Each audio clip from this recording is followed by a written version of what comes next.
A lot of respect for Tennessee and the atmosphere that was created here today. It was a great college football game. I'm really proud of our guys. We talked about coming in here and conquer this place, which is not easy to do. And when you do something like that, you have to make your own way. You have to absorb blows. And, I don't think I had any idea how many blows we would have to absorb, but we did, and we got a resilient group. I think that's a really good football team we just played. I don't think we played our best football, especially defensively. Give them a lot of credit, though. They made plays down the field. I got a lot of respect for the quarterback. But just some guys that you mentioned, Mo comes in off the bench and plays right tackle. Unbelievable. Gunner took some shots today and stood in there and made some big-time throws. I thought the offensive staff did an incredible job. That's a really good defense we just played, guys. And they outside of probably 2 drives in the second half, where I felt like we stalled out, they did unbelievable. They kept them off balance, off tempo. Mike and them put a great plan together, a couple of special runs that we had not run that really helped us. So just all in all, great game. But you know, I feel almost like we have to apologize because I don't think we should have won that game. I thought they outplayed us in a lot of ways.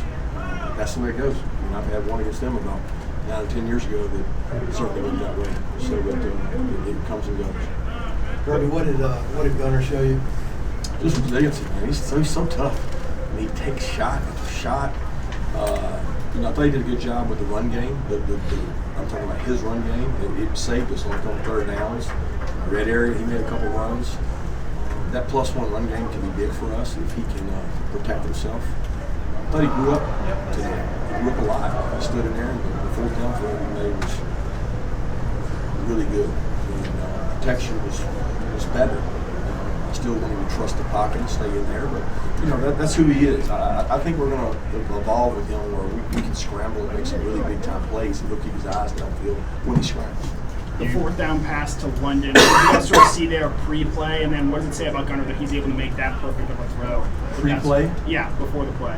I have no idea. I don't know what they were in. We were just going to take a shot there, and we needed to score fast. We didn't need to keep milking time, and so I felt like they were defending the sticks, and we were trying to get a touchdown. And sometimes you get an advantage when people play the sticks, and you're willing to take a shot. And we didn't need to, because it was no guarantee that we were going to get the 2. So I was on the head coach the entire drive saying, hey, we need to score quickly because we may have to get the ball back. You can't assume it's a tie.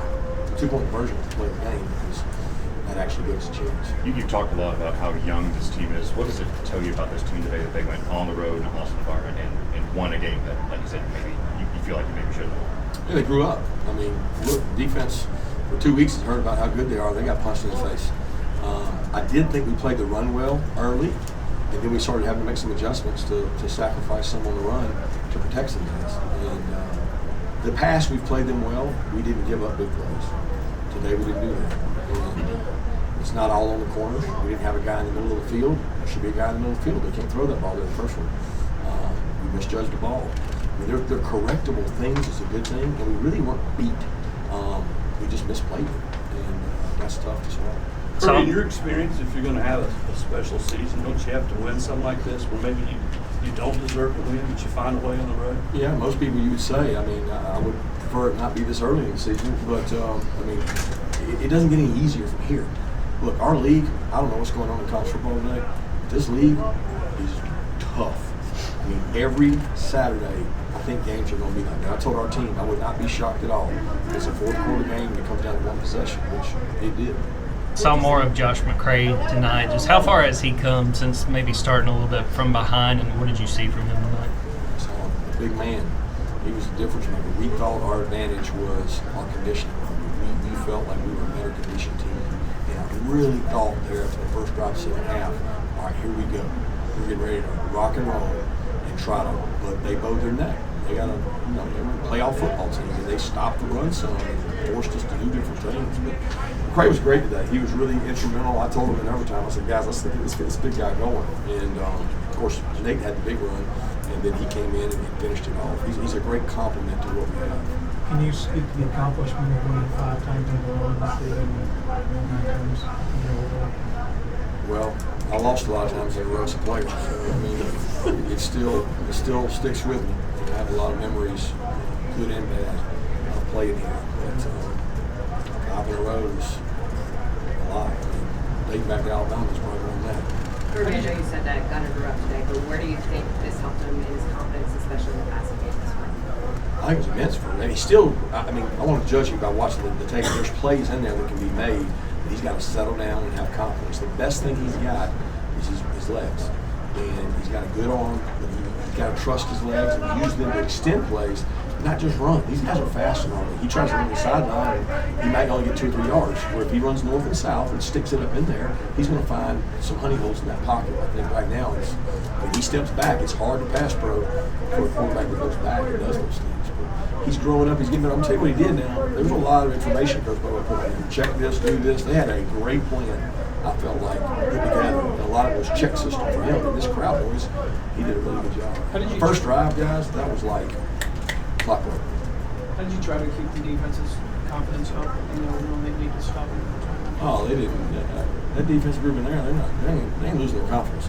One player may have a little doubt, but that group in there, they think they can stop anybody anytime. That's a fun group to be around. They do it over. They thought they were going to go block the field goal. I mean, they believe. And they're a confident group. Now, we got to play smarter. But, look, that's a hard game to prep for. We worked the hell out of our guys to get ready for that game and probably overworked those guys. It came down to things that we did not execute. We got beat over top or didn't make a play. And it's frustrating because I thought that we would play better defensively. What did you tell your team after the missed field goal, trying to compose them going into overtime? I didn't say that. I talked about red area defense. I talked about what breakdowns we had in the previous drives, and I told Coach Bobo what works in the red area. Let's focus on what works. I wasn't going to do a bunch of hoorah at that point. I think the biggest thing is we got to play defense first, and we got to stop, which was huge. Put that kicker right back out there after that kick, which he drilled it. And then I thought Mike and the offensive staff came up with an awesome play that we got. We put a play in that we thought was going to really help us. And it plays off of other plays, and that run they had was a designed scheme run that we got from some NFL teams that really helped Nate's run. Y'all ran for, I think, almost 200 yards. What does that mean to you as a coach after the offseason emphasis on running the ball and stopping the run too, but to see what the offensive line of the run game did? Well, that's who we are. I mean, we're gonna be good this year. We're gonna have to run the ball. We're not gonna drop back 35, 40 times a game with Gunner and be a drop back pass team. We can't play behind in games. We can't do that. We have to be able to play action, run, let our quarterback make some design runs, which he did. I mean, it worked to perfection other than the fact we couldn't stop him defensively. At the same time, he did stand back there on some dropbacks and hit, and you all did make a point of throwing vertical. Is this kind of confirmation of what you talked about last week about you seeing it in practice? Well, it was much like that, yeah. And I thought that they didn't play us like those other teams did. They weren't soft in coverage. They had better rushers. They grabbed us a lot. I thought the officials ended up calling some holds, but we kept feeling like we're running by them and they're grabbing us, and we weren't getting to hit some of our shots. But I thought the wideouts played extremely hard, played really well, and Gunner made some throws. Probably missed some too. Do you think you can see the Tennessee team again later in the season, potentially in Atlanta? You just never know in this league, right? I mean, the schedules both those guys are so hard, and who knows what can happen in this league. There's a lot of really good teams in this league, so it's going to be about who can avoid injuries, which they're down some guys. We're down guys. Like we got Ernest could finish second half, and then we had to go to our third, fourth tackle. I mean, it's just crazy the depth levels that I think are going to be all over college football, but especially the SEC, and then throw 9 games in a couple of years. You're really going to have a hard time handling it. You mentioned that about right tackle. Bo came in there kind of, I think, in the fourth quarter, and it seemed like pass protection maybe got a little bit better. I just wanted to see if you had any thoughts on the way Bo played. Yeah, I didn't know they'd make a change. Stacy told me in the headphones he thought that Bo was going to play better. He thought he would finish stronger than any, and he was getting a little bit sloppy and a little bit tired. And I think we're going to have to find a rhythm of playing guys and keep guys. It was hot today. We were worried about conditioning level. We practiced hard this week, and you got to be careful. You don't leave it on the practice field. Some of those guys got tired, and I was proud of them. How about that catch from Humphreys in the corner? I don't know if you've been asked about that or not. Have you seen that yet? I hadn't seen it. Like caught it over his shoulder, kind of. I thought the catch he made on the wheel route on the sideline was even harder when he reached out and got it, but I felt like he faded back into that ball and called it. I couldn't tell from where I was if it was bobbled or not, but you're talking about a huge play. Wow. Bo was emotional after the game. I mean, he was in tears. Just what to say about him that he was able to do this for his team and step in like that. I mean, guys, I've never met a kid as nice as him. I mean, he is just the most polite, best kid. I mean, he had to fumble last week, and he came over to me in the fourth quarter. He was like, Coach, why didn't you yell at me or cuss me out? And I was like, Lenny, you're just too nice. I couldn't do it. I know that he plays so hard on special teams. He's from the state. You know, he's playing at Vandy. I mean, you ought to hear him in meetings. He's just so intelligent and so hardworking that he could not have happened to a better guy. We asked about Glover last week, but making your first start in this environment where you're trying to get off the ball and go silent count or whatever you guys were doing. Talk about my gunner. Glover, Don Trump. Oh yeah, I mean, geez, a freshman guard coming in here and playing. Yeah.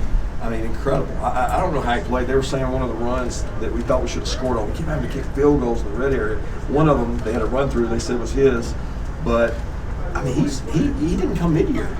This guy shows up, and he played on a great high school program, well coached, really well coached offensive line, and walks in and just starts playing. He's natural, picking things up. I mean, where would we be without him right now? He has been a blessing for us. We got to get Warren out there too.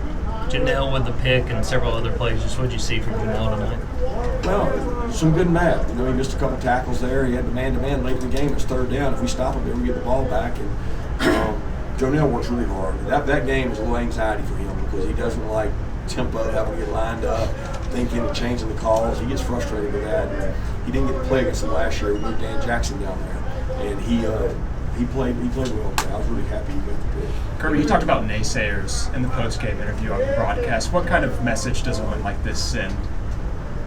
Well, I think we know who we are. You know, I mean, I don't mean this directed at Tennessee, but I told our players, it's like, there's a lot of whistling by the graveyard. You know, a lot of people don't know what that saying means. There's a lot of whistling by the graveyard. And that ain't who we are.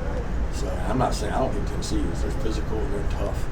But there's a lot of outside whistling by the graveyard. You know, a little bit of acting like one thing, but we feel like our team is a certain identity, and we're not going to go down without a fight. We're nowhere near where we need to be. We're a long way from being there. But boy, we got some kids that aren't afraid to fight. When you have a team that's this young, what can a win like this, especially on the road, do for affirmation or belief in the process, whatever, going forward into the schedule that y'all have? It gives you confidence on the road. But look, guys, we're going to be back at home against a really good team. We're going to be on the road against really good teams. I mean, it can be good and bad. It's how you take that medicine. And I'm going to make sure they take it the right way and that we get better from it. We have to improve, and that's the goal. We want to be on an elevating trajectory, not flat. Time for one more. Anybody? What'd you learn about your team today? We talked about it, right? I mean, they never say die. I mean, we told them coming in it was going to be blow by blow. How many could we take? Could we sustain? And could we keep throwing back? And we did. But we also cut it way too close. So we got a chance to put somebody away, which I thought we did. We got to do it. Thank you, Coach.